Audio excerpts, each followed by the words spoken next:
हूँ, मैं बैंक जाता हूँ, आप लोगों के लिए फॉर्म लेकर आता हूँ ताकि आप लोगों का समय जो है वो बच सके।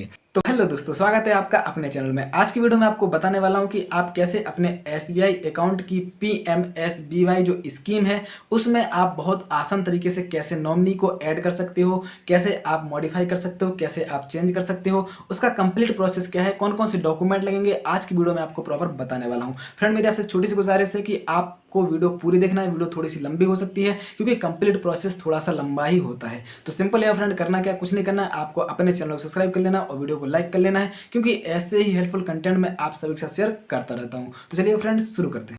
तो फ्रेंड, अगर आप अपने एसबीआई बैंक अकाउंट में पीएमएसबीवाई जो स्कीम है, अगर उसमें आप नॉमिनी को ऐड करना चाहते हो या फिर चेंज करना चाहते हो, तो आज की वीडियो में आपको बताने वाला हूं कि आपको कौन सा फॉर्म फिल करना है और उसका कंप्लीट प्रोसेस क्या है। फ्रेंड, कौन कौन से डॉक्यूमेंट लगेंगे मैं आज आपको प्रॉपर बताऊंगा। बस मेरी आपसे छोटी सी गुजारिश है कि आपको अपने चैनल को सपोर्ट कर लेना है फ्रेंड, सब्सक्राइब कर लेना और वीडियो को लाइक कर लेना है क्योंकि ऐसे ही हेल्पफुल कंटेंट मैं आप सभी के साथ शेयर करता रहता हूँ। सपोर्ट कर लो यार, इसलिए क्योंकि आपको पता है कि आप लोगों के लिए कितनी मेहनत करता हूँ मैं। बैंक जाता हूँ, आप लोगों के लिए फॉर्म लेकर आता हूँ ताकि आप लोगों का समय जो है वो बच सके। तो चलिए फ्रेंड, शुरू करते हैं। सबसे पहले आपको करना क्या है, कुछ नहीं करना है, वीडियो को लाइक कर लेना है और चैनल को सब्सक्राइब कर लीजिए। यहाँ ऊपर की ओर आपको ऑप्शन देखने के लिए मिल रहा होगा क्या फ्रेंड, बेसिक इन्फॉर्मेशन, जो कि मैंडेटरी है, जो कि आपको कंपलसरी है, भरना ही भरना है। तो चलिए, बहुत से लोग इसको फिल करने में मिस्टेक कर देते हैं, आज हम इसको प्रॉपर फिल करते हैं। कैसे इसको फिल करना है, देखिए यहाँ ऊपर की ओर लिखा हुआ है क्या फ्रेंड, बैंक। यहाँ पे आपको देखने को मिल रहा होगा बैंक। बैंक में आपको स्टेट बैंक ऑफ इंडिया का प्रॉपर नाम लिख देना है। आपको ज़्यादा दिमाग नहीं लगाना है, ज़्यादा दिमाग लगाओगे तो स्पेलिंग मिस्टेक आप कर दोगे और स्पेलिंग मिस्टेक का मतलब है कि फॉर्म रिजेक्ट। तो इसलिए फ्रेंड, आपको करना क्या है, सिंपल है, में कुछ नहीं करना, स्टेट बैंक ऑफ इंडिया आपको यहाँ पे लिख देना है। उसके जस्ट आगे आता है ब्रांच। अब देखिए, ब्रांच में बहुत से लोग मिस्टेक क्या करते हैं भाई, फिर से मालूम चला बैंक का नाम यहाँ पे लिख दिए। भाई, बैंक का नाम यहाँ पे नहीं लिखना है। इसका मतलब होता है कि उस ब्रांच का लोकल एड्रेस जहाँ पे आपका खाता खुला हुआ है, जहाँ से आपने फॉर्म लिया हुआ है, वहाँ का आपको प्रॉपर एड्रेस यहाँ पे फिल कर देना है। हो सकता है आपकी पासबुक में भी एड्रेस वहाँ पे दिया गया होगा, आपको सिंपली भाई एड्रेस यहाँ पे फिल कर देना है। उसके जस्ट आ गया था डेट। अब देखिए, डेट में बहुत से लोग मिस्टेक करते हैं भाई। डेट का मतलब होता है कि आपको उसी दिन की डेट फिल करनी है जिस दिन आप एक फॉर्म जो है अपनी बैंक ब्रांच में सबमिट करो। बहुत से लोग गलती क्या करते हैं, तुरंत बैंक गए, तुरंत फॉर्म लिया, तुरंत यहाँ पर डेट डाल दी। अब भाई, आपने तुरंत डेट डाल तो दी, लेकिन ऐसा भी हो सकता है कि बैंक आपसे कोई ऐसे डॉक्यूमेंट की रिक्वायरमेंट कर दे जो कि आपके पास प्रेजेंट में ना हो। तो हो सकता है कि उसको कलेक्ट करने में 1-2 दिन भी लग जाएं। तो ऐसी कंडीशन में फ्रेंड होगा क्या कि आपकी जो डेट होगी वो पुरानी हो जाएगी आपके जो फॉर्म है। तो इसलिए आपको डेट काटनी पड़ेगी और कट्टा पिट्टी अगर आप करोगे तो आपका फॉर्म रिजेक्ट होने के चांसेस यहाँ पे बन जाते हैं। तो इसलिए फ्रेंड, आपको डेट उसी दिन की डालनी है, बाद में डालिएगा सबसे जब आप फॉर्म जो है अपने बैंक ब्रांच में सबमिट करो।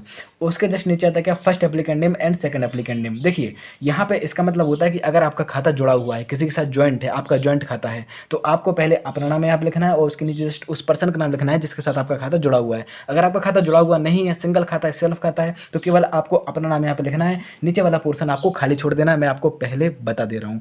उसके जस्ट नीचे आता है क्या, अकाउंट नंबर। देखिए, अकाउंट नंबर भाई आपको आपकी पासबुक में दिया गया होगा, न्यूमेरिक में आपको मिस्टेक नहीं करनी है, आपको प्रॉपर देख लेना है, अच्छे समझ लेना है कि भाई अकाउंट नंबर मुझे यहाँ पे अपना सही फिल किया है कि नहीं किया है मैंने। यहाँ पे अब जस्ट आ गया था मोबाइल नंबर। मोबाइल नंबर आपको यहाँ पे कुछ भी फिल नहीं करना है कि मालूम चला जो आप प्रेजेंट में इस्तेमाल करते हो वही नंबर आप डाल दिए। नहीं भाई, इसका मतलब होता है कि आपको आपका रजिस्टर्ड मोबाइल नंबर ही फिल करना है भाई। रजिस्टर्ड मोबाइल नंबर यहाँ पे आप फिल करिए जो कि आपके खाते में लगा हुआ है, भले उसमें रिचार्ज ना हो, सिम टूट गई हो, डजन मैटर, आपको आपका रजिस्टर्ड मोबाइल नंबर यहाँ पे फिल करना पड़ेगा। तो ये तो थी आपकी बेसिक इन्फॉर्मेशन जो हम फिल कर चुके हैं। अब आते हैं अपनी प्रॉब्लम पर। भाई, प्रॉब्लम क्या है हमारी, प्रॉब्लम क्या है हमारी। तो फ्रेंड, 28वें नंबर पे आपको देखने के लिए मिल रही होगी यहाँ पे प्रॉब्लम क्या है, nomination to be modified in the scheme. In the scheme कौन सी स्कीम है भाई हमारी, पीएमएसबीवाई। हालांकि 4 स्कीम यहाँ पे दी हुई हैं, एपीवाई भी दी है, पीएमजेजेबीवाई भी दी है और तीसरे नंबर वाली स्कीम जो हमारी स्कीम है पीएमएसबीवाई। तो इस वाले पे हमको टिक लगा देना है फ्रेंड। क्या करना है, टिक लगा देना है और उसके बाद आपको ये जो फॉर्म है पीछे वाले पृष्ठ पर आ जाना है। तो फ्रेंड, पीछे वाले पृष्ठ पर आप जैसे ही आ जाओगे तो यहाँ आपको देखने को मिलेगा क्या, first account holder signature.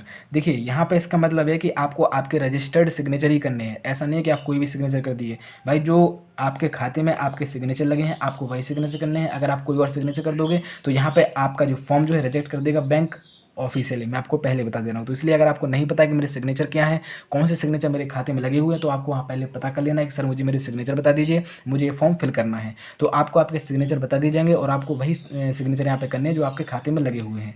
Simple में सिग्नेचर कर दीजिए आप। उसके जस्ट नीचे बगल में आता है, सॉरी क्या, सेकंड अकाउंट होल्डर सिग्नेचर। भाई इसका मतलब क्या है? इसका मतलब मैं आपको स्टार्टिंग में बताया था कि अगर आपका खाता ज्वाइंट है तो यहाँ पे आपको उस पर्सन के भी सिग्नेचर लेने पड़ेंगे जिसके साथ आपका खाता जुड़ा हुआ है। अगर आपका खाता जुड़ा हुआ नहीं है, सिंगल खाता है, सेल्फ खाता, तो ये पोर्शन आपको खाली छोड़ देना है।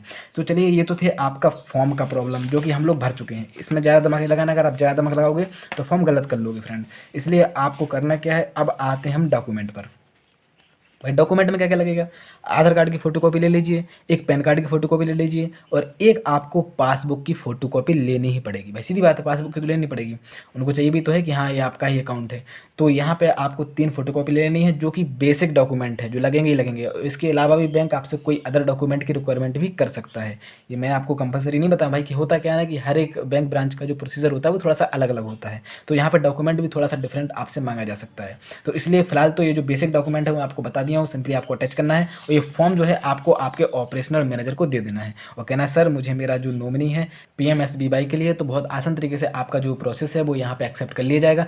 मैं आशा करता हूँ कि आज की वीडियो आपको पसंद आएगी। वीडियो अच्छी लगी हो तो चैनल सब्सक्राइब कर लीजिए और वीडियो को लाइक कर लीजिए, क्योंकि ऐसे ही हेल्पफुल कंटेंट मैं आप सभी के साथ शेयर करता रहता हूँ। Thank you so much.